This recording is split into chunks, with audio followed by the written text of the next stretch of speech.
মিষ্টি চাওয়া পাওয়া আড্ডা সপ্তমীটা সেলফিতে সেজেছে।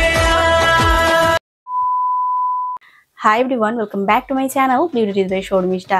দিদি, সবাই তো শাড়ি, গাউন, চুড়িদারের ওপর মেকআপ লুক ক্রিয়েট করছে, কিন্তু আমি তো জিন্স টপ পরবো। আমার জিন্স টপে বেশি কমফর্টেবল। আমি তাহলে কিরকম টাইপের মেকআপ করবো যেটা জিন্স টপের সাথে একদম প্রপারলি চলে যাবে? তাদের জন্যই আজকের এই মেকআপ লুকটা সবাই করতে পারে। আমার টিনেজার বোনরা করতে পারে, মিডিল এজেও করতে পারে। যারা জিন্স টপ পরছো তারা কিন্তু এই মেকআপ লুকটা একবার হলেও ট্রাই করতে পারো। জাস্ট অসাধারণ হয়েছে মেকআপ লুকটা। মেকআপটা কিভাবে আমি ক্রিয়েট করেছি এটা কিন্তু অবশ্যই দেখতে হবে, তো চলো দেখে নেওয়া যাক। তো ঝটপট করে স্কিন কেয়ারটা করে নিই। প্রথমে ফেস ওয়াশ ব্যবহার করে ভালো করে ফেসটাকে ক্লিন করে নেওয়ার পর ব্যবহার করলাম কিন্তু এটা গুড ভাইবসের একটা রাইস ফেস টোনার। এটাকে ফুল ফেসে ব্যবহার করে নেওয়ার পর নিউট্রিজেনার একটা ফেস ক্রিম ব্যবহার করছি। এই দুটো কিন্তু কম্বিনেশনে প্রচন্ড ভালো একটা জিনিস। মেকআপটা অনেকক্ষণ স্টে করেছে। আমি মেকআপটা করে প্রায় 4-5 ঘন্টা বাইরে ছিলাম। তারপরে কিন্তু আমি ব্যবহার করলাম আমার টি জোনে ফোকাস করে প্রাইমারের জন্য আজকে নিয়েছিলাম হলো ইনভাইবেরি একটা প্রাইমার। আইব্রোটাকে ফিল করার জন্য সুগারের একটা স্টিক নিয়েছি। এই স্টিকটা প্রচন্ড ভালো, কেউ চাইলে কিনতে পারো। প্রত্যেক কটা প্রোডাক্টের লিঙ্ক আমার ডেসক্রিপশন বক্সে কিন্তু অ্যাভেলেবেল রয়েছে, গিয়ে ট্রাই করতে পারো। তারপরে আইব্রোটাকে একটুখানি শার্প দেখানোর জন্য কনসিলার ব্যবহার করছি। যেহেতু হালকা ফুলকা একটু আই মেকআপও করবো, সে কারণে চোখের উপরে ভালো করে ব্যবহার করে নেওয়ার পরে আমি কিন্তু ভালো করে ব্লেন্ডিংটা কমপ্লিট করে নিলাম। ব্লেন্ডিং কমপ্লিট করে নেওয়ার পর আজ ফাউন্ডেশনের জন্য নিয়েছিলাম হলো পন্ডসের একটা সিসি ক্রিম। এটাও প্রচন্ড ভালো। তোমরা সিসি ক্রিম, বিবি ক্রিম, ফাউন্ডেশন যেটা তোমাদের কাছে অ্যাভেলেবেল রয়েছে সেটাই ট্রাই করতে পারো। এই মেকআপটা দেখে সেই প্রোডাক্টটাই কিনতে হবে এর কিন্তু কোনো মানে নেই। টেকনিকটা ভালো করে ফলো করো, তাহলেই কিন্তু হবে। তারপরে ব্লেন্ডিংটা করছি। ব্লেন্ডিং তোমরা চাইলে ব্লেন্ডার দিয়ে করতে পারো, কিন্তু ব্লেন্ডার দিয়ে করলে আমার ফেসে প্যাচ পড়ে যায়, সেই কারণে আমি ব্রাশ ব্যবহার করি। তারপরে কিন্তু আমার নাকটাকে কন্ট্রোলিং করলাম, তার সাথে ফেস কন্ট্রোলিং করলাম। তার জন্য নিয়েছিলাম কিন্তু সুইস বিউটির একটা কন্ট্রোলিং প্যালেট। আজকে কিন্তু ব্লাশারের জন্য নিয়েছি সুগারের একটা মিনি ব্লাশার।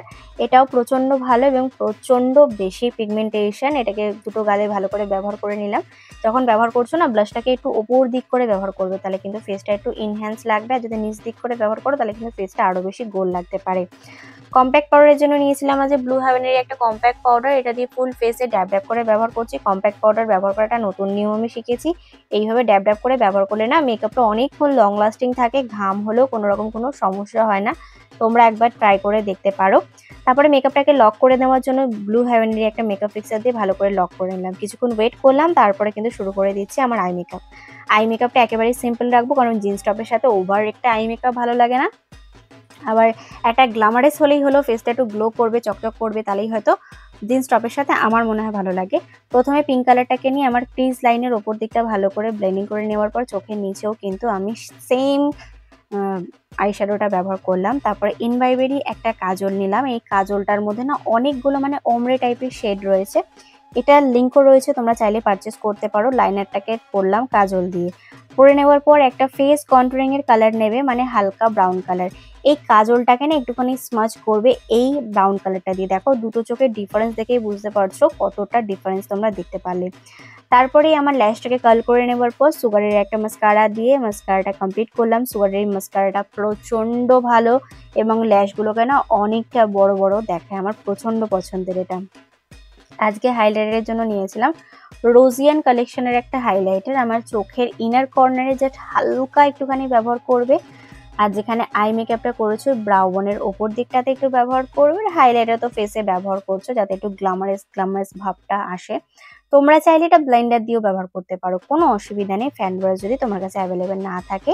মেকআপটাকে ফিক্স করে নিই। চলো আবার সেম মেকআপ ফিক্সার দিয়ে মেকআপটাকে ফিক্স করে নিলাম। লিপস্টিকের জন্য আমি দুটো শেড নিয়েছি। একটা হলো লিপ লাইনার। লিপ লাইনারের জন্য আজকে নিয়েছিলাম সুইস বিউটিরই একটা লিপ লাইনার। লিপ লাইনারটা দিয়ে লিপটাকে লাইন করে নেওয়ার পর একটা জাস্ট হার্বালের নিউড লিপস্টিক নিলাম। জাস্ট হার্বালের এই মিনি নিউড লিপস্টিকগুলো ট্রাই করে দেখতে পারো, প্রচন্ড ভালো। আচ্ছা দেখে বলো তো মেকআপ লুকটা কেমন লাগছে? জিন্স টপের সাথে কিন্তু এত সুন্দর একটা গ্ল্যামারাস লুক, ট্রাই করো অবশ্যই। আশা করব তোমরা কিন্তু দেখতেই পারলে এত সুন্দর একটি মেকআপ লুক। যারা জিন্স টপ পরছো তারা ডেফিনেটলি ক্যারি করতে পারো। হ্যাবক কিছু মেকআপ নেই, হ্যাবক কিছু নেই, জাস্ট একটা গ্ল্যামারাস ভাব আসছে ফেসের ওপরে এবং দেখতেও অনেকটা সুন্দর লাগছে। একদম মানে মনে হচ্ছে জিন্স টপের সাথে একদম প্রপারলি একটা মেকআপ লুক। তোমাদের এই মেকআপ লুকটা কেমন লাগলো অবশ্যই কমেন্টে জানিও। যারা জিন্স টপ পরে দুর্গাপুজোয় ঘুরতে যাবে ভাবছিলে মেকআপটা কিভাবে কমপ্লিট করবে, তারা কিন্তু ডেফিনেটলি এই মেকআপ লুকটা ট্রাই করো। আজকের ভিডিওটিকে আমি এখানেই সমাপ্ত করলাম। আশা করবো আজকের ভিডিওটি তোমাদের ভালো লেগে যাবে এবং কাজে লেগে যাবে। যদি ভিডিওটি তোমাদের কোথাও ভালো লেগে থাকে তাহলে please like share and subscribe to my channel. Subscribe করার বা ছোট একটা বেল বাটন আছে ওটাকে হিট করে দিও, যাতে আমি কেউ নতুন ভিডিও দিলে সবার আগে নোটিফিকেশনটা তোমার কাছে আসতে পারে। Please subscribe to my channel. Thank you.